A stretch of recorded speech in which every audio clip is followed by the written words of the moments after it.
క్రైస్తవులందరికీ దేవనామముల అందరికీ వందనాలు. ద్వితీయోపదేశ కాండము 22వ అధ్యాయము.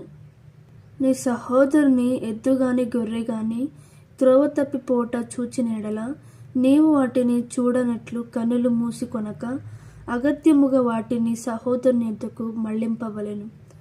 నీ సహోదరుడు నీ దగ్గర లేకపోయిన ఎడలను నీవు అతని నెరుగకపోయిన ఎడలను దానిని నీ ఇంటికి తోలుకొని పోవలెను. నీ సహోదరుడు దాని వెదుకువచ్చు వరకు అది నీ యొద్ద నుండవలెను. అప్పుడు అతనికి దాని మరల అప్పగింపవలెను. అతని గాడిదను గూర్చి వస్త్రమును గూర్చి నీవు అలాగునను చేయవలెను. నీ సహోదరుడు పోగొట్టుకునేది ఏదైనాను నీకు దొరికిన ఎడల అతడు పోగొట్టుకునే దాని గూర్చి అలాగుననే చేయవలెను. నీవు దానిని చూడనట్టుగా ఉండకూడదు. నీ సహోదరుని గాడిద గాని ఎద్దు గాని త్రోవలో పడి ఉండుట నీవు చూచిన ఎడల వాటిని చూడనట్లు కనులు మూసికొనక వాటిని లేవనెత్తుటకు అగత్యముగా సహాయము చేయవలెను. స్త్రీ పురుష వేషము వేసుకొనకూడదు, పురుషుడు స్త్రీ వేషమును ధరింపకూడదు. అలాగు చేయి వారందరూ నీ దేవుడైన యెహోవాకు హేయులు. గుడ్లైనను పిల్లలనైనను గల పక్షిగూడు చెట్టు మీదనే గాని నేల మీదనే గాని త్రోవలోనే గాని నీకు కనబడిన ఎడల తల్లి ఆ పిల్లలనైనను ఆ గుడ్లనైనను పొదిగి ఉన్న ఎడల పిల్లలతో కూడా తల్లిని తీసుకొనక నీకు మేలు కలుగునట్లు నీవు దీర్ఘాయుష్మంతునగినట్లు అగత్యముగా తల్లిని విడిచి పిల్లని తీసుకొనవచ్చును. కొత్త ఇల్లు కట్టించినప్పుడు దాని మీద నుండి ఎవడనను పడుట వలన నీ ఇంటి మీదికి హత్య దోషము రాకుండాటకై నీ ఇంటికి పైకప్పును చుట్టూ పిట్టగోడ కట్టింపవలెను.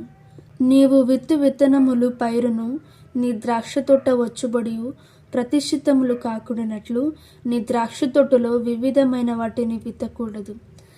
ఎద్దును గాడిదను జత చేసి భూమిని దున్నకూడదు. ఉన్నియు జనుపనారియు కలిపి వేసిన బట్టను వేసుకొనకూడదు. నీవు కప్పుకొను నీ బట్ట 4 చెంగులకు అల్లికను చేసుకొనవలెను.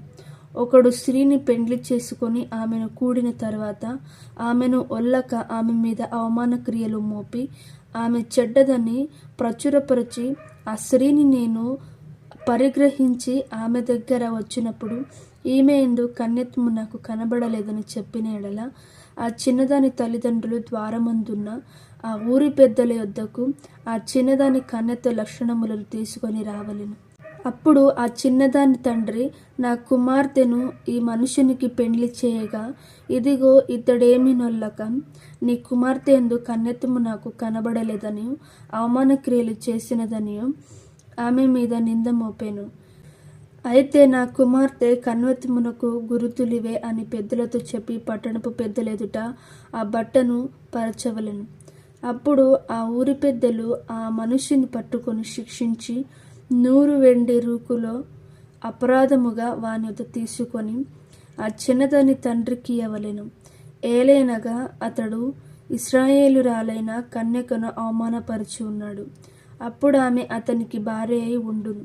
అతడు తాను బ్రతుకు దినములన్నిటినూ ఆమెను విడవకూడదు. అయితే ఆ మాట నిజమైన ఎడల అనగా ఆ చిన్నదాని యందు కన్యక లక్షణాలు కనబడిన ఎడల వారు ఆమె తండ్రి ఇంటి యొద్దకు ఆ చిన్నదానిని తీసుకొని రావలెను. అప్పుడు ఆమె ఊరి వారు ఆమెను రాళ్లతో చావగొట్టవలెను. ఏలైనగా ఆమె తన తండ్రి ఇంట వ్యభిచరించి ఇశ్రాయేలీయుల దుష్కార్యము చేసెను. అట్లు ఆ చెడుతనమును మీ మధ్య నుండి మీరు పరిహరించుదురు. ఒకడు మగనాలితో శయనించుచుండగా కనబడిన ఎడల వారిద్దరు అనగా ఆ స్త్రీతో శయనించిన పురుషుడును ఆ స్త్రీను చంపబడవలెను. అట్లు ఆ చెడుతనమును ఇశ్రాయేలీయుల నుండి పరిహరించుదురు. కన్నికైన చిన్నది ప్రదానము చేయబడిన తరువాత ఒకడు ఊరిలో ఆమెను కలుసుకొని ఆమెతో శయనించిన ఎడల ఆ ఊరి గవిని యొద్దకు వారిద్దరిని తీసుకొని వచ్చి ఆ చిన్నది ఊరిలో కేకలు వేయక ఉన్నందున ఆమెను తన పొరుగువాని భార్యను అవమానపరిచినందున ఆ మనుష్యుని రాళ్లతో చావగొట్టవలెను. అట్లు ఆ చెడుతనమును మీలో నుండి పరిహరించుదురు. ఒకడు ప్రదానము చేయబడిన చిన్నదానిని పొలములో కలుసుకొనినప్పుడు ఆ మనుష్యుడు ఆమెను బలిమిని పట్టి ఆమెతో శయనించిన ఎడల ఆమెతో శయనించిన మనుష్యుడు మాత్రమే చావవలెను. ఆ చిన్నదానినేమియూ చేయకూడదు. ఆ చిన్నదాని యందు మరణపాత్రమైన పాపము లేదు. ఒకడు తన పొరుగువాని మీదికి లేచి ప్రాణహాని చేసినట్టే ఇది జరిగినది. అతడు ఆమెను పొలములో కలుసుకొనగా ప్రదానము చేయబడిన ఆ చిన్నది కేకలు వేసినను ఆమెకు రక్షకుడు లేకపోయెను. ఒకడు ప్రదానము చేయబడని కన్యకైన చిన్నదానిని కలుసుకొని ఆమెను పట్టుకొని ఆమెతో శయనింపగా వారు కనబడిన ఎడల ఆమెతో శయనించిన వాడు ఆ చిన్నదాని తండ్రికి 70 వెండి రూకలిచ్చి ఆమెను పెండ్లి చేసుకొనవలెను.